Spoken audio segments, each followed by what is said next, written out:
The first thing to know about the Justice Department now appealing the judge's ruling and fighting to keep this document secret, first thing to know about it is that the brief filed here, the reasoning explained by Merrick Garland's Justice Department, is humiliating. It's abject and humiliating.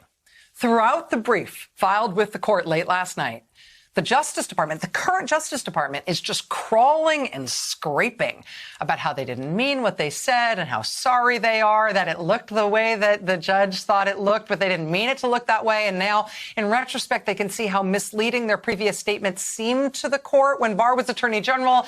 But really, please, couldn't they be forgiven for all that? And I know you think I'm being hyperbolic, but look, this is the actual language from the brief that has now been filed with the court. Quote, in retrospect, the government acknowledged that its briefs could have been clearer, and it deeply regrets the confusion that caused.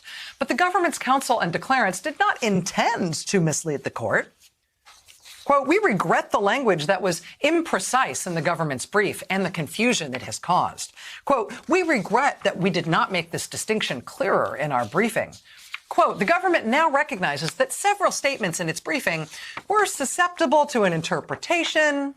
Quote, these passages could have been clearer, and the government regrets that they were not. Quote, the second and third sentences could have been worded differently to avoid confusion. Quote, with the benefit of hindsight, the government regrets that its declarations and briefs did not state expressly. I mean, this is gross. This is humiliating.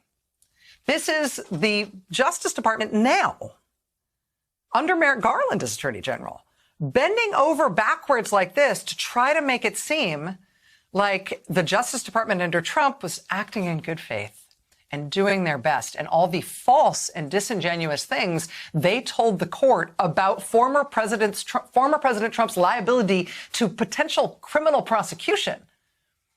The false and disingenuous things they told not just the public, but the court should all be forgiven, because we're so sure that they didn't mean it to be as bad as it seems.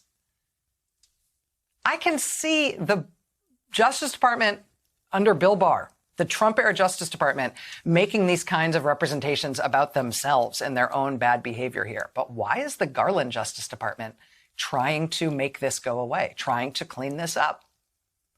We didn't really mean it. Does it seem like we lied? We didn't mean to lie. We recognize it kind of looks like a lie, but well, look at us. We'd never lie. That's one thing to know about it. The other thing to know about it, the other thing to at least ask about all of this is, however this resolves with the Justice Department and what gets released to the public and what doesn't, and this question of why the new Attorney General is trying to paper over what Barr did to protect Trump and to try to occlude from view, even of the courts, the question of Trump's potential criminal liability. Regardless of how that all resolves, the question that's now live and kind of red hot is whether or not Trump now is liable to federal prosecution for obstruction of justice by the Justice Department, right? Whether or not he's liable for prosecution right now for the instances of alleged obstruction of justice that were laid out in the Mueller report. None of those things are so far in the past that they're outside the statute of limitations.